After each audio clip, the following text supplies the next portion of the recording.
Canal 1. Somos contenido.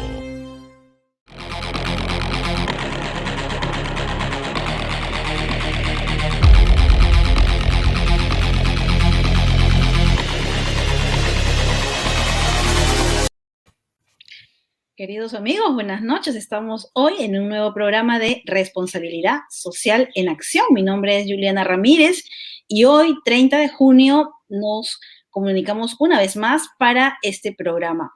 El día de hoy tenemos un tema súper interesante, que es el de la equidad de género y su relación con el tema de la responsabilidad social, por supuesto, y la sostenibilidad. Y para ello tenemos una súper invitada, esta vez nos acompaña desde Chile y le damos pase y la saludamos muy cordialmente a la ingeniera Leslie Britchard, que ella es coordinadora de vínculos de la Escuela de Ingeniería Comercial de la Universidad del Paraíso en Chile. Bienvenida, Leslie. Hola, Juliana, gracias por la invitación. Gracias, Leslie. Este es un programa especial porque vamos a hablar de equidad de género, vamos a hablar de las ODS o los Objetivos del Desarrollo Sostenible.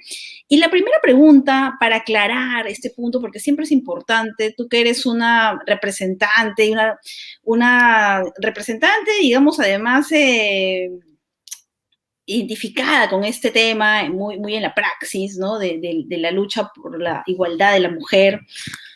Explicarnos a nuestros amigos, ¿no? ¿Qué cosa es la equidad de género? ¿No?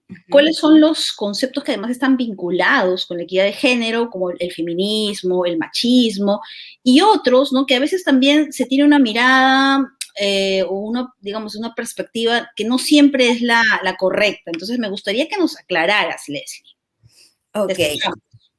Mira, para entender antes de la equidad de género, y bueno, y tú mencionaste el feminismo, que claro, que son corrientes políticas, son corrientes filosóficas de pensamiento, y bueno, y este feminismo surge prácticamente desde el siglo XVIII como una mirada de reivindicación de los derechos y la participación de las mujeres. Entonces, así como los hombres en esta revolución francesa comienzan ellos a pedir desde lo canon humano, ¿cierto? Igualdad de derechos y participación. Entonces las mujeres dicen, bueno, nosotras también queremos aquel derecho que tiene que ver con lo genéricamente humano, en donde lo genéricamente humano es tanto para hombres, pero también para mujeres. Entonces, en esa mirada es que las mujeres dicen, bueno, nosotras también, así como los hombres están hablando de sistemas de clase, nosotros también en lo genéricamente humano. Y eso fundamentalmente es este principio que actualmente nosotros conocemos, ¿cierto? Como este feminismo, como una práctica política de pensamiento y también de una mirada filosófica. Eso es el feminismo. Entonces, ¿dónde empiezan, digamos, a incorporarse otros conceptos? Como esto obviamente no ocurrió, ¿cierto? En esa vindicación que tuvieron las mujeres en esos años, eso no ocurrió. Hemos estado viviendo en una sociedad eminentemente patriarcal. ¿Qué significa esto para entender que existe de una forma prácticamente universal y histórico el entendimiento de que hay una subordinación social, económica, política, ¿no es verdad?, de los hombres hacia las mujeres. Y eso implica, y en eso radica, esta relación de subordinación de las mujeres hacia los hombres, que se expresa en todos aquellos actuales sistemas de desigualdad, de inequidad, de mayor participación del cuidado de las mujeres respecto de los hombres, cosa que en estos momentos se ha puesto, ¿cierto?, tan en juego en el sentido de los tiempos que estamos ocupando las mujeres. Otro de los términos también que involucra, y ahí termino con estas primeras ideas, es que ese sistema patriarcal que tiene que ver con esta mirada, ¿cierto?, de subordinación, está basada fundamentalmente en una mirada desde el androcentrismo. Y esto significa que si nosotros miramos a fondo la razón y la naturaleza de las políticas públicas y las formas de relacionarnos en la sociedad, incluso en nuestros espacios domésticos, nos damos cuenta de que pareciera que hay un ser central en la sociedad, que es un hombre blanco, Además, heterosexual, exactamente, y joven. Porque en eso no están las miradas, ¿cierto?, de las culturas, de las diferentes culturas, razas en nuestra América Latina tan diversa, por cierto. No está el hombre mestizo, tampoco está el hombre homosexual, ¿cierto? Y por lo tanto, y tampoco están los niños o los adultos mayores. Todos nuestros países carecen, ¿cierto?, de políticas de mayor protección hacia niños y adultos mayores. Y bueno, y en eso también las mujeres. Entonces, eso es finalmente digamos, forma de social que además es cultural. Y por eso existe, entonces, y como esto está tan en nuestro ADN, donde pareciera muchos que lo defienden desde una perspectiva casi naturista, ¿no? ¿Verdad? Casi biologicista, que pareciera que viene en nuestro ADN, está en nuestras hormonas y es algo que está primero que nosotros, o sea, bueno, eso que pareciera tan natural no lo es así, son construcciones sociales y bueno, y aquí como está expresado todo esto, en su máxima expresión, en una manera más burda, digamos, se expresa en este machismo, en esta mirada desde el hombre superior. interesante esto del machismo, Leslie, porque creo que en América Latina especialmente tenemos esta cultura, como has dicho tú, ¿no? Es un tema cultural, pero es un tema social también, que lo vivimos, ¿no? Ujú. Todos los días. Y algo importante, ¿no? Y corrígeme, ¿no? Yo creo que el machismo se va alimentando también muchas veces por las propias mujeres, ¿no? Que dentro de sus casas, ¿verdad? Exactamente, porque en este machismo, que además este machismo, como te decía, es la punta del iceberg de esta mirada y construcción patriarcal, están los estereotipos de género, los roles en donde tenemos que la mujer es la que cuida, el hombre es el bueno para las matemáticas, la mujer es la artista, el hombre es el científico.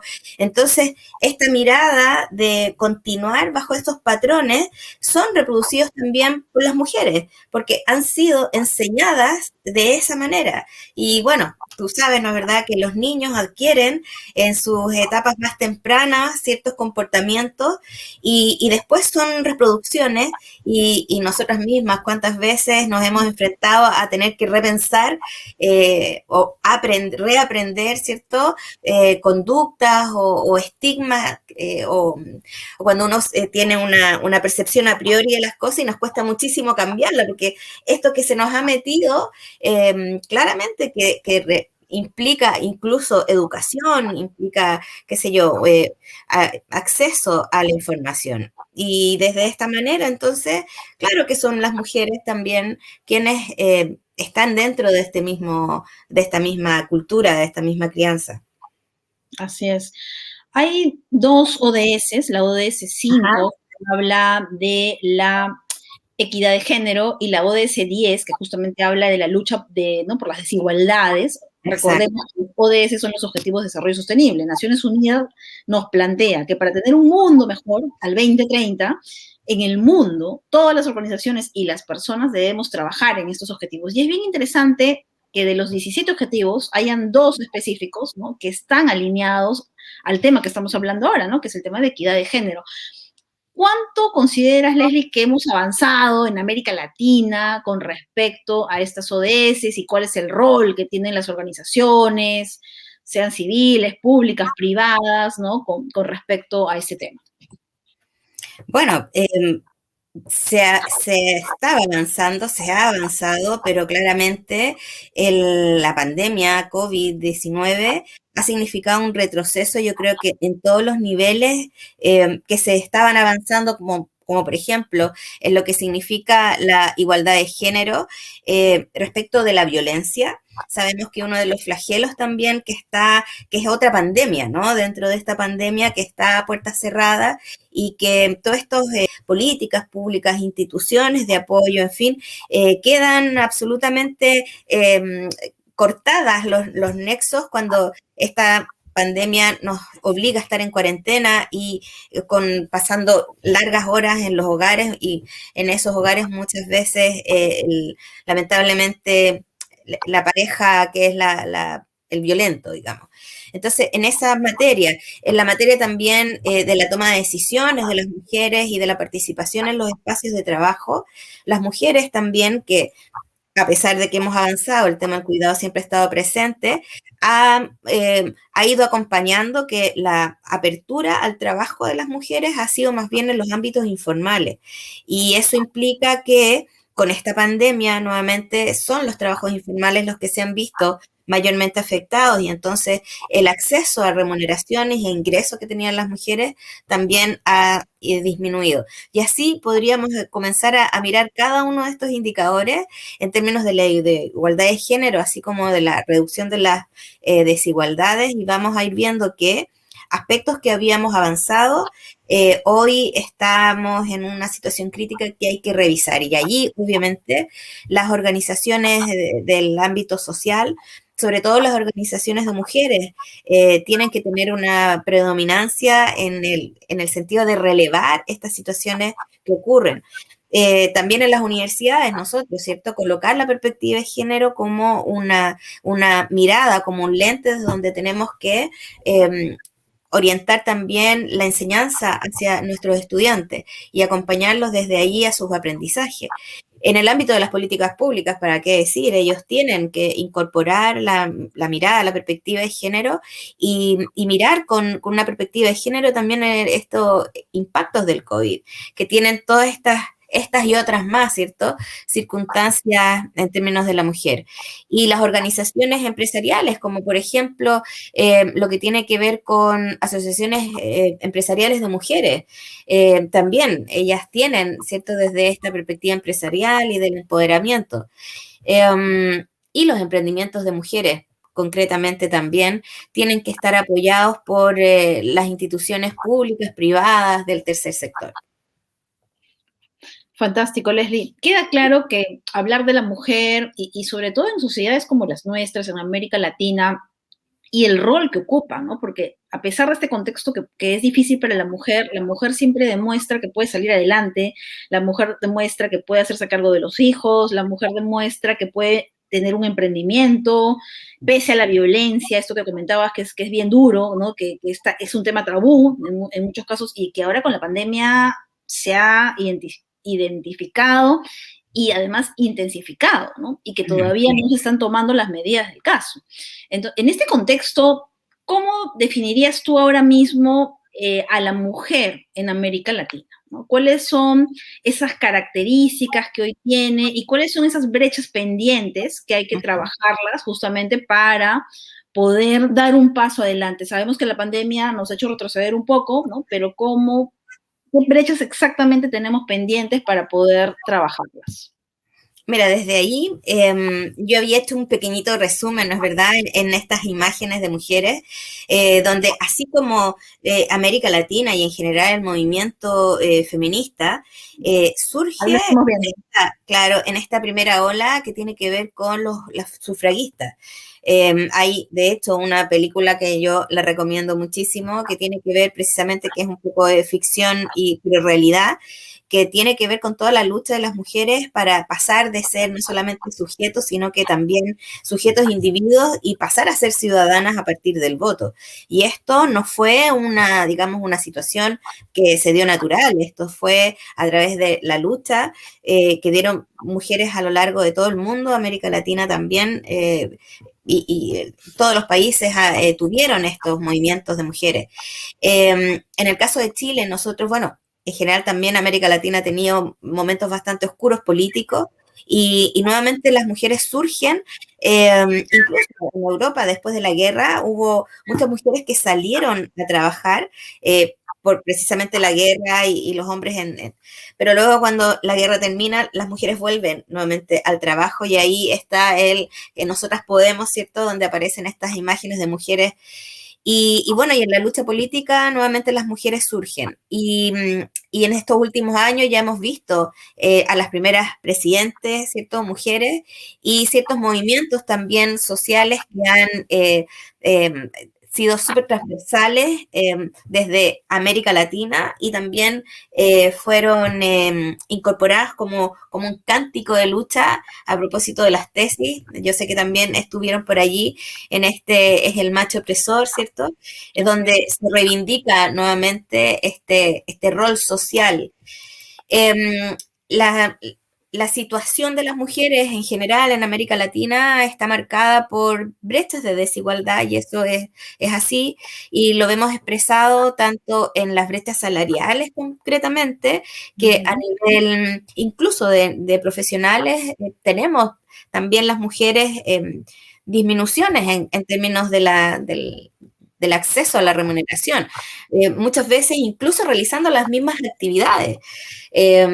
Y luego que existe también una división sexista del trabajo. Las mujeres, en nosotras, por ejemplo, como administradoras o ingenieras, en la cadena productiva de las empresas, en el área de las personas, de finanzas, en fin, marketing, las mujeres están participando más fuertemente en las áreas también del cuidado dentro de las organizaciones o las empresas, que son a su vez las áreas que son menos remuneradas que, por ejemplo, las áreas financieras o operativas.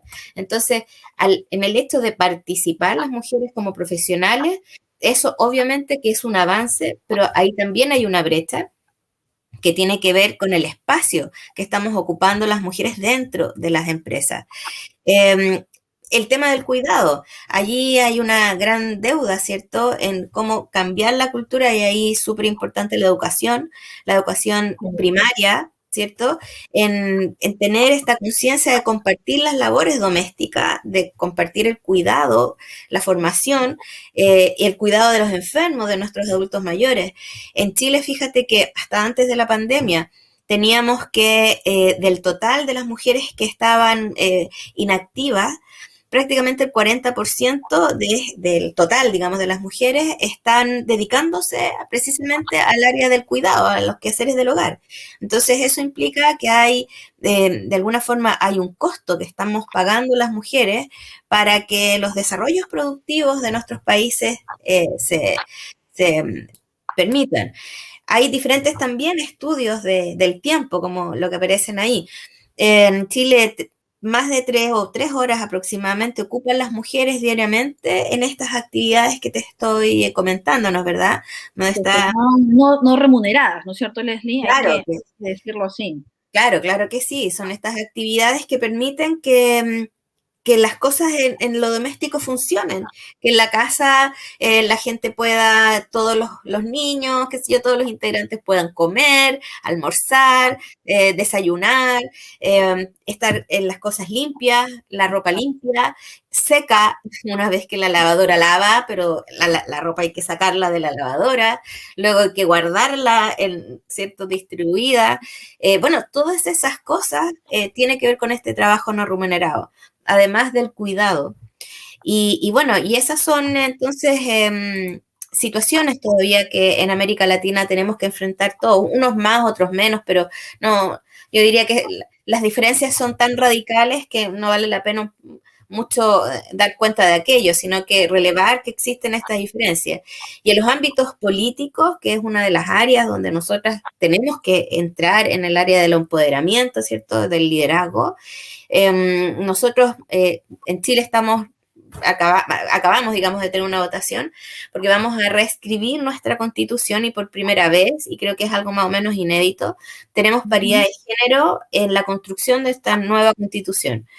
Pero eso ha sido, digamos, a través de un estallido social muy importante que está ocurriendo todavía en Chile, pero en lo concreto, las actuales mujeres que pertenecen a los escaños políticos, digamos, senatoriales, no alcanzan el 14%.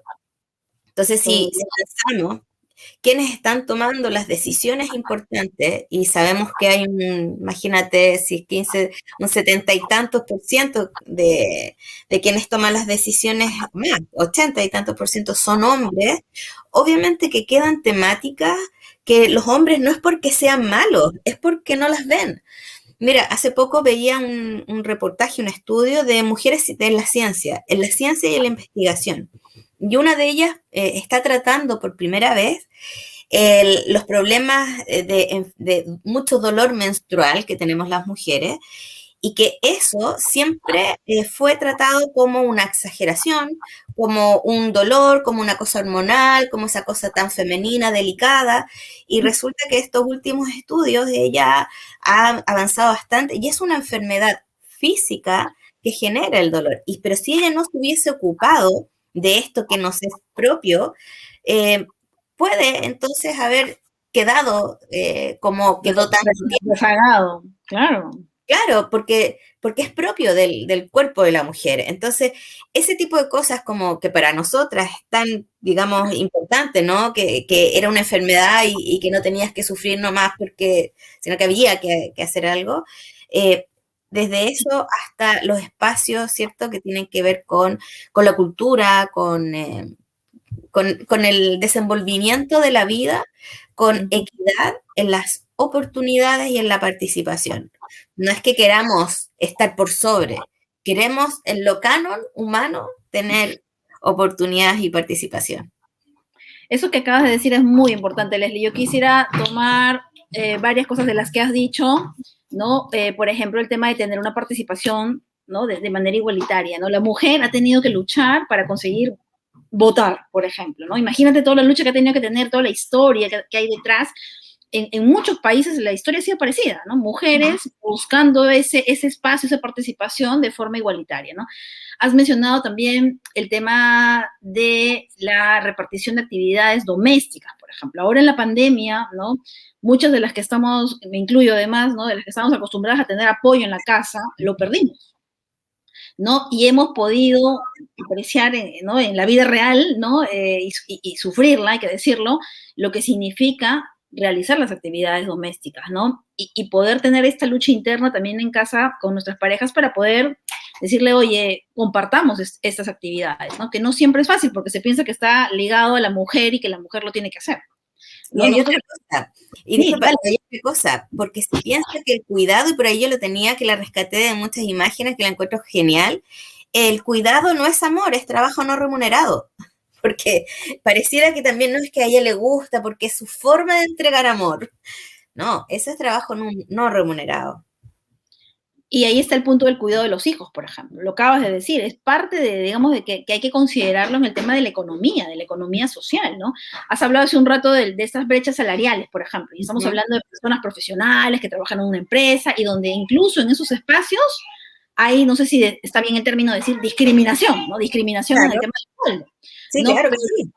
Imagínate a la mujer que es informal, que tiene su trabajo, ahí tiene menos oportunidades y la brecha termina siendo mucho más grande todavía, ¿no? Entonces, claro, podemos, y es más, ahí ni siquiera hay estadísticas, no tenemos cifras muchas veces para poder medir esos niveles, ¿no? Así que, Leslie, y desde la academia, ¿qué estamos haciendo? ¿Qué nos falta hacer? ¿No? ¿Qué tenemos que seguir trabajando? Desde la academia, yo tenía por ahí listado algunos elementos. El primero, que se ha ido introduciendo la perspectiva de género. Y esta perspectiva de género, ¿cuál es la importancia que tiene? Es que humaniza, porque devela esta precisamente diferencia que existe a partir de todo lo que hemos hablado, de tal manera de que los chicos profesionales, los nuevos profesionales, ¿cierto?, conozcan que a partir de estas distinciones de género hay desigualdades, hay discriminación, hay falta de oportunidades y por lo tanto mirar con estos lentes de perspectiva de género implica ahora que estos futuros profesionales que van a ser quienes toman las decisiones tienen que estar conscientes de no naturalizar ciertas conductas o discriminar a la mujer por su sexo. Otro de los temas, y eso se está haciendo en las universidades desde incluir esta perspectiva de género, como incluir y aumentar las autoras y tener también otra mirada, como un poco el ejemplo que te daba de la médica, ¿no? ¿Verdad? De esta investigadora que descubre, tener esa otra también mirada, que no necesariamente también, como lo mismo que tú me decías, va a tener una mirada disruptiva, porque muchas veces las mujeres estamos en la misma cultura, pero al menos comenzar también a mirar con otros ojos. La inclusión de los espacios STEM, que significa que las disciplinas académicas en ciencia, tecnología, ingeniería y matemática también con una fuerte apoyo a políticas para incluir a más mujeres en estas carreras que anteriormente eran eminentemente de hombres. Los departamentos o las unidades de género, ya las universidades, precisamente a propósito de y es más, y ahí está súper feo, ¿no? Decir que en los años, digamos, muchos años atrás, estaba esta situación que vivían las chicas universitarias con sus profesores. Que eso, digamos que era, en algún momento llegó a ser parte como del beneficio que tenía el académico de estar con chicas jóvenes y guapas, a las cuales, ¿cierto? Bueno, esa historia del pasado muy antigua, muy, digamos que ya no se da, bueno, más otros temas, ha generado la necesidad de involucrar a las universidades en estas miradas de departamento para, por ejemplo, regular las bases de las relaciones entre pares, entre alumnos y de tal manera de prevenir en lo máximo y luego sancionar estas conductas inapropiadas. Y además de incorporar estudios, investigación, datos. Las universidades también estamos investigando, levantando datos, escuchándonos, ¿es cierto? Teniendo esta perspectiva a propósito de las investigaciones que hacemos, generando alianzas con centros de mujeres, en fin. Fomentar también es una de las actividades que están haciendo las universidades en términos de liderazgo y empoderamiento femenino.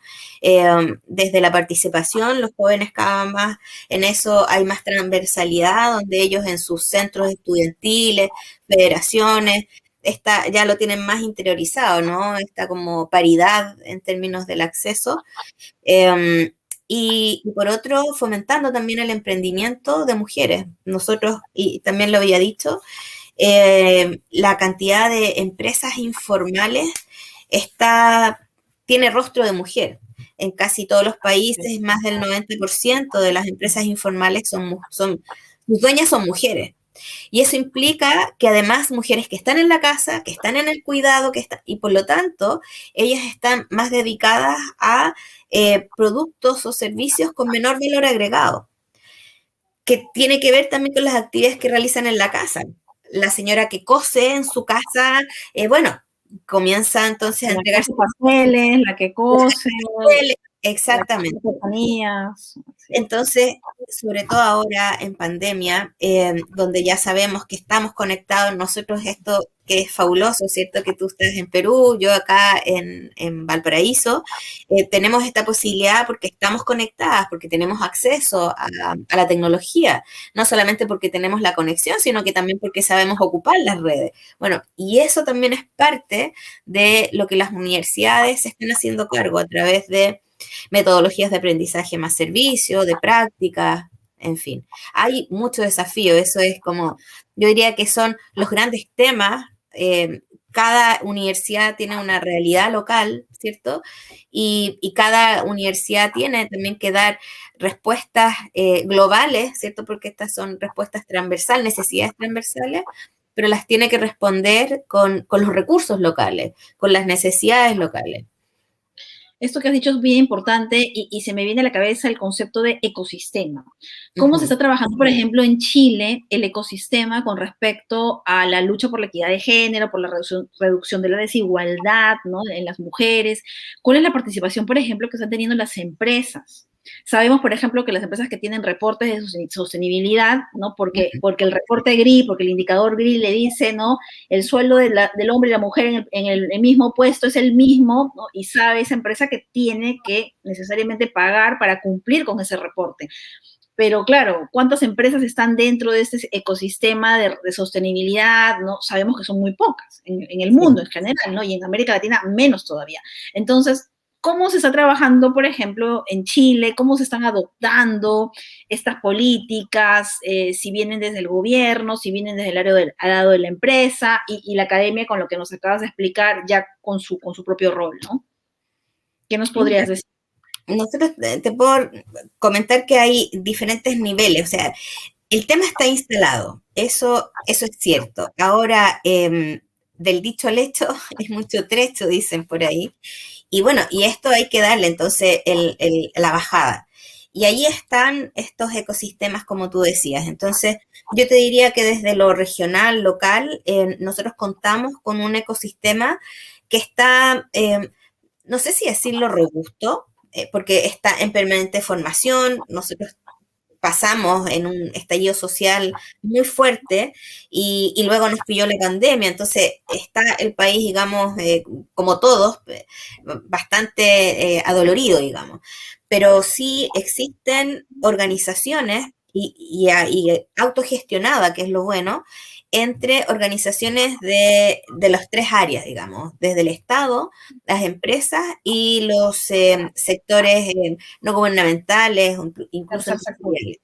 Y nosotros en la región tenemos varias mesas que son mesas que se junta la gente representante, que en este momento hay una que está muy fuertemente, que la ha tomado una Cámara Regional de Comercio y donde ha convocado a todos los actores locales y ha generado mesas de mujer, por ejemplo, mesas de gobernanza regional, mesas ambientales y esas mesas son conformadas por personas de todos los ámbitos, de empresas, universidades, en fin, y que conversamos para poner a disposición de la región y de la región todo lo que estamos haciendo todos, muchas veces desde nuestros, digamos, cuatro paredes o nuestro pequeño entorno. Entonces, a través de esto, estas redes, toda esta información y actividades se difunde y se enriquece y se pueden realizar actividades entre otros actores, en fin. Sí, yo creo que tenemos esa... es como ya una parte como de nuestra cultura de gestión. Sí, y el tema de la autogestión también está siendo falta, por supuesto que falta, porque todo esto surge evidentemente desde las élites del gobierno, desde la élite, bueno, desde la élite de la empresa, de las empresas más grandes, desde las universidades, pero debajo hay una serie de otras necesidades o, por ejemplo, las empresas informales. Eh, que hay que buscar y hay que buscar siempre las formas para llegar a ellos. Los recursos son súper limitados eh, y, y, claro, yo te diría que está la estructura, pero eso no es suficiente aún. Y eso mismo yo lo puedo mencionar a nivel de todo tipo, están las redes. Piensa que nosotros estamos en un proceso constituyente donde tuvimos que rápidamente involucrarnos en temas de participación ciudadana, en fin, y eso ha significado que los grupos, por lo menos que estamos en la educación, nos hemos ocupado, pero no es suficiente. Poniendo el tema, digamos que estamos con en el caso de Chile, ya el tema está en agenda, ya el tema se está tomando desde la normativa, desde la ley. Me dices que el ecosistema ya está estructurado, formado, las redes, ¿no? Pero no es suficiente. ¿Y qué es lo que faltaría? ¿Cuáles son esos retos entonces pendientes para el futuro para impregnar estos conceptos, ¿no? Y en la cultura, porque finalmente si queremos un cambio tiene que estar en la cultura, ¿no? Y lo has dicho al comienzo, ¿no? La educación, la sensibilización, el ejemplo, ¿no? Hay varias maneras de poder hacer realidad esta lucha de la equidad de género. ¿Qué nos podrías decir, Leslie? A ver, desde la perspectiva de la educación, yo creo que nosotros tenemos sistemas públicos y sistemas privados y sistemas intermedios. Entonces, hay muchas brechas. Chile es un país, y en general América Latina, digamos, para ser justo, es un país muy desigual.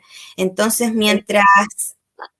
Y son esas brechas, yo creo que ahí hay que poner los ojos, porque es en las brechas donde se genera el muro de la exclusión. Entonces, mientras ese muro de exclusión, con todo lo que eso significa, educación, salud, protección social, cuidado, perspectiva de género, mientras eso no esté abordado, todos los esfuerzos que sean específicos a un área, finalmente no generan los impactos esperados. Entonces, esas son miradas desde tomas de decisiones políticas.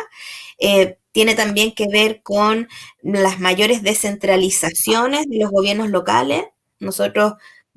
Chile es un país, además, que físicamente es un país muy largo, de estrecho, y está centralizado todo en la región metropolitana, y imagínate lo que sucede en los extremos del país. Entonces, las decisiones importantes se toman de manera centralizada, quitándole poder a los gobiernos locales, que son quienes debieran tener programas y políticas, o por lo menos fondos para adecuar a las realidades.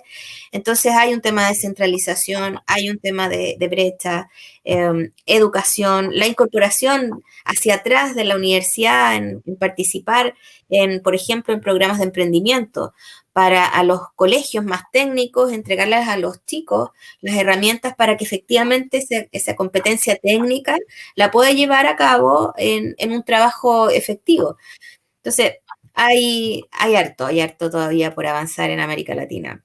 Y esto que has dicho me amerita una reflexión. Tú sabes que en el Perú acabamos de elegir, de pasar la segunda vuelta electoral, justamente, ¿no? De elegir un presidente. Aún no se ha oficializado el nombre del nuevo virtual presidente, pero justamente creo que la opción que ha ganado es esa opción que justamente ha estado buscando, ¿no? Esta lucha por las desigualdades, ¿no? Entonces yo creo que, y en América Latina se repite esto, ¿no? O sea, ¿quiénes han sido hoy los mayores votos, a pesar de la diferencia que es muy corta, que se habla de 45,000 votos de diferencia, que es poco, pero igual, ¿no? El mensaje de fondo es que hay una población, y se ha dicho además, ¿no? El Perú no es Lima, por ejemplo, ¿no? Claro.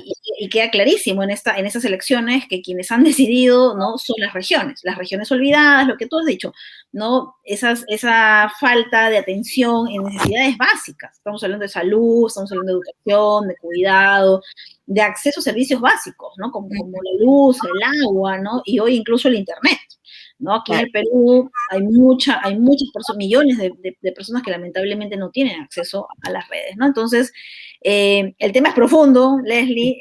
Yo te agradezco muchísimo por esta entrevista. Creo que tenemos que seguir conversando para poder también, esos espacios, este programa justamente nos abre, ¿no? esa ventana donde podemos hablar de estos temas que no necesariamente se comentan en otros programas, en otros espacios, ¿no? Yo creo que es importante esta reflexión que estamos haciendo hoy, y te agradezco muchísimo. Un saludo para Valparaíso. Por favor, últimas palabras, por favor. ¿Sí?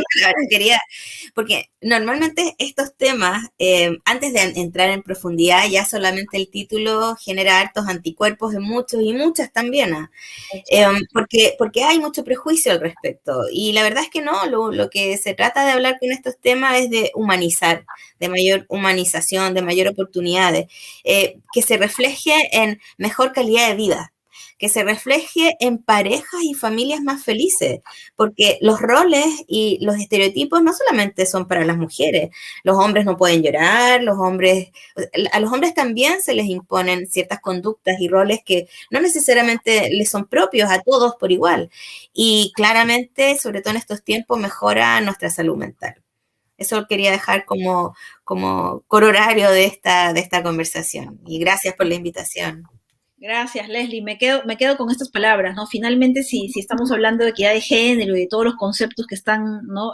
Cerca es porque justamente lo que se busca es eso, mejorar la calidad de vida de las personas. En este caso estamos hablando de las mujeres, de las niñas también, no lo hemos dicho, ¿no? Pero las niñas también tienen menos oportunidades en el mundo. De hecho, UNICEF, por ejemplo, es una institución que tiene un trabajo no particularmente enfocado a las oportunidades, a mejorar las oportunidades en las niñas en el mundo, ¿no? Porque sabe claramente que la situación no es fácil para ellas. Muy bien, Leslie, un abrazo muy fuerte, muchas gracias. Gracias por la invitación. No, ahí está muy bien, mira, ahí tenemos tu correo para quienes que te quieran escribir. Muy bien. Gracias, Leslie, un abrazo. Un abrazo.